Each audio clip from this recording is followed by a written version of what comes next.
everybody, and today we are here with another board game review. Today we will be reviewing Century Spice Road.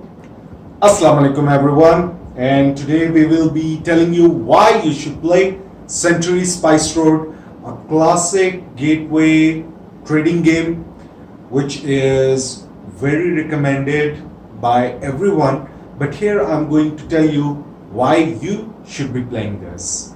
Century Spice Road. Now, Century Spice Road is a game in a series of games all under the name of Century.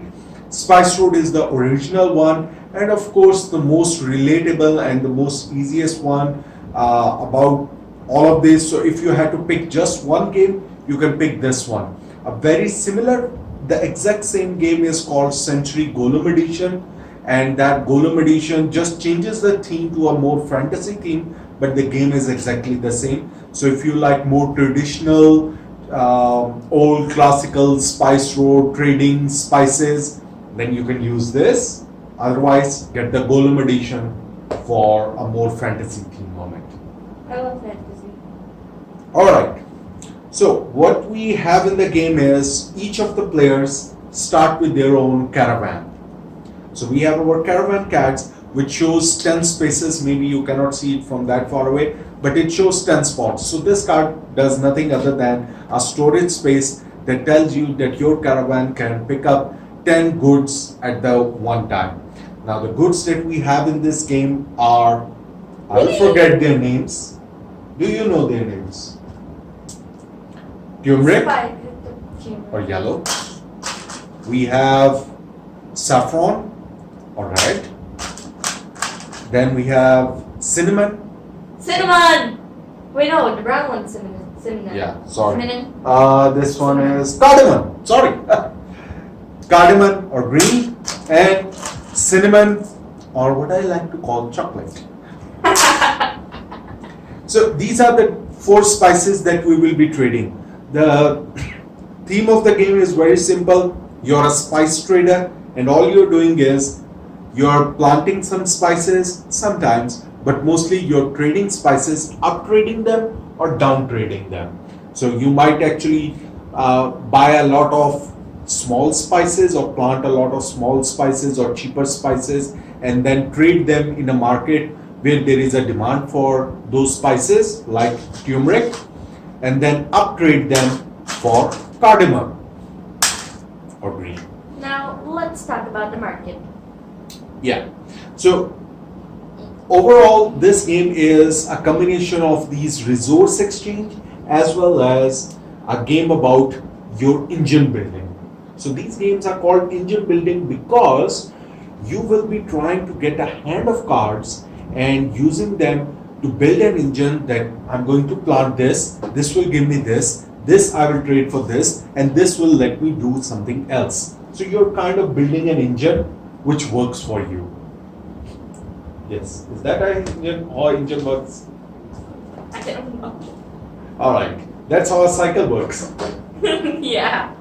Alright, anyway, so this is the marketplace from where you can actually go to different small markets or get new plantation options, or you can consider them as different contracts that you are fulfilling, and once you grab them, they will forever remain in your own personal deck.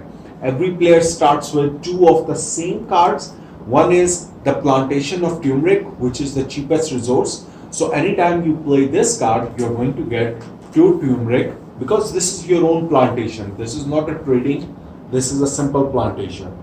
And then you have an upgrade, a wild upgrade card. Wild upgrade card, if you play this card, then you can trade these 2 for the next highest costling resource, which is in this case saffron. So you're going to get 2 of saffron bags. So every player will have that. On your turn, you can, however, instead of playing the card, you can get a new card from the market that I'm going to have. For example, this plantation of cinnamon or chocolate? Chocolate. No, cinnamon. So you can have a plantation of cinnamon directly. So I can buy this, but to buy this card, The card which is available on the extreme left is always free, so this is a trade you can always do, but maybe this is not what I need. So I will have to pay one turmeric. So let's assume I had these many turmeric with me right now. I would have to pay one cube on each of these market traders to go up to the card that I want and then grab that card. And as soon as I get this card, the other cards will shift to the left, so their cost is decreasing and a new card will open up. Now the next player who might decide that he wants this plantation. So Ishan might have to pay, let's assume she had, you can pay any of those cubes. Of course, you will be trying to pay with the least costly resource. You might be playing this one and grabbing this. Now grabbing this gives her one turmeric to start with.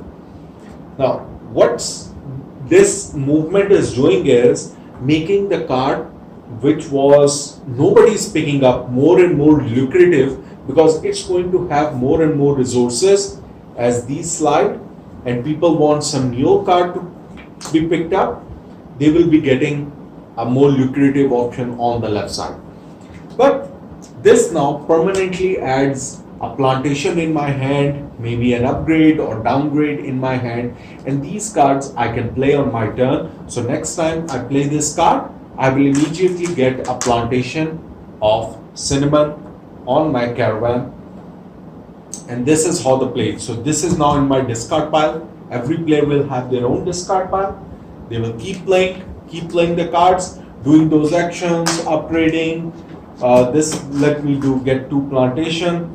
You will get resources, and once you are ready, once you are out of the cards, or even in between, I decide that no, I don't want to use this card right now, you can rest. And as soon as you rest, you get all your cards back. So in this way, this is all majority of the time that you will be doing, that you are trading goods, changing one resource to another, planting goods, and getting those goods in your hand. Each player will be doing this, but now let's come to the part about these. Why are we doing this? How do we win the game or earn points? Because in the end, points is all that matter in life. No, they're not. So, on top, these are the different cities or markets where you're going to be having your permanent contracts, you can say, or permanent markets where you are building your marketplaces, and these are actually worth points. The cards in your hand are not worth any points. These are only helping you reach a goal to have a market, for example, in Istanbul, for example, in Greece, for example, somewhere in Cairo. So these, yeah, these somewhere in Egypt. Somewhere in Egypt.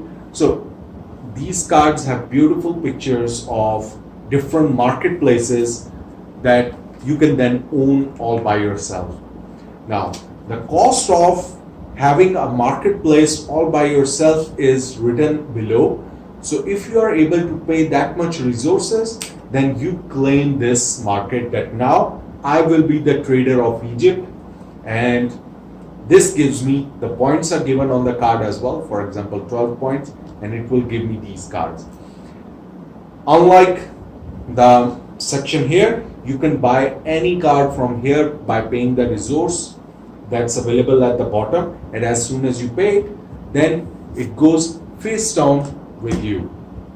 There is a set number based on number of players. There is a set number of cards that as soon as someone hits that many cards or marketplaces, then the game finishes. At that time, everyone reveals that how many total points they have gathered, and based on the number of points, the winner will be decided. Simple? Easy peasy lemon squeezy.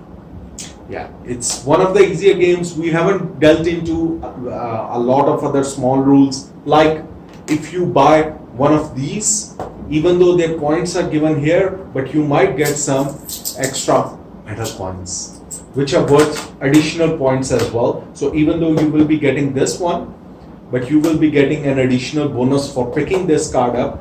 This helps the game, again, just like this section, that it helps the game to make something more lucrative, which people are not getting. this works in a similar fashion as well, that if nobody is picking up the card and these cards are not changing in the market, then this coins make it lucrative, 3 point and 1 point coins, that once someone picks it, even though this is less point, but he gets a golden coin which is additional 3 points, and all these cards shift. And now this marketplace has become more lucrative and a new card will open up. So that's how the flow of the game goes. Why you are keeping the cards hidden? So that even though everyone knows how much value card did you pick up, but nobody will be able to remember or isn't supposed to remember that who is winning, so that everyone is trying to get the better card, and until the end you will not know who is winning. Everyone is invested, because if you already know who is going to be a winner, then sometimes the interest of other players is lost in the game. Yes? So that's all about the game, how it works. It's a very simple game. You're just using your cards to trade up or down. So for example, this card, once I use my upgrade, I change yellow to red, and once I use 2 reds, this is another card, so it lets me change that I'm trading 2 red resources for 2 cardamoms. So that's what this card lets me do. So all these cards are those kind of functions that you pick up 1 resource, give 1 resource to some other trader, so it's barter trading. That's all there is in the game. So Ishal, why do you like this game? Or don't like it? I have 3 reasons. Of liking it? Yeah. Yes, okay. The artwork, which I like about every game. The cubes. It's minutes. And how ridiculously tall the cards are. So overall, my thoughts and why you should be playing this game. Now, this is one of the very simple games, and this is called a gateway game for a reason. Because it's very easy to teach. You teach someone, pick a card or play a card to do the action shown on that card. It's that simple. And using the resources that you have in your caravan, you have a limit of 10. Use at that time, don't hoard up resources. Use those resources then to buy a city card or market card, and that will give you points. That's all. 3 rules, 3 actions that you will be doing in your turn. So it's one of the quickest games you can play. But for a person who has some strategic minds, you can play this game with different kind of strategies. You can pick up some cards, you can try to go for example, a quick game, that even though the city cards which are showing lower points are going to be easy to grab. So you might have a strategy, I will go invest in only the cheaper resources, not in the higher cost resources, quickly get those points and finish the game. By that time, the other person is still building his engine, he's still buying cards, while you are even getting points, even though they are low points. But it's in the end, it matters who is going to get in comparison more points. So you ended up the turns, because you finished those required 5 cards or whatever quickly, you will get those cards and the game ends. So you can play a quick game and let someone else lose very quickly. Or you can go for the long haul, that invest in higher resources and get good cards, because the game pace is going slow and other people are investing in those as well. So you want to ensure you have higher points before someone else does. Which cards, when to invest in good cards or trading cards, and when to stop doing the trading and when to use just the cards that you have done in a proper sequence. First I will play this card, that will get me yellow. This will let me upgrade it. Then I will sell it for downgrade the card. So the green resource. So then the green resource changes into 4 of red. Okay, and now I can change the red again back to the brown resource. And now I have a plethora of resources to buy something good. So a lot of fun things can happen in that, in a very, very simple game.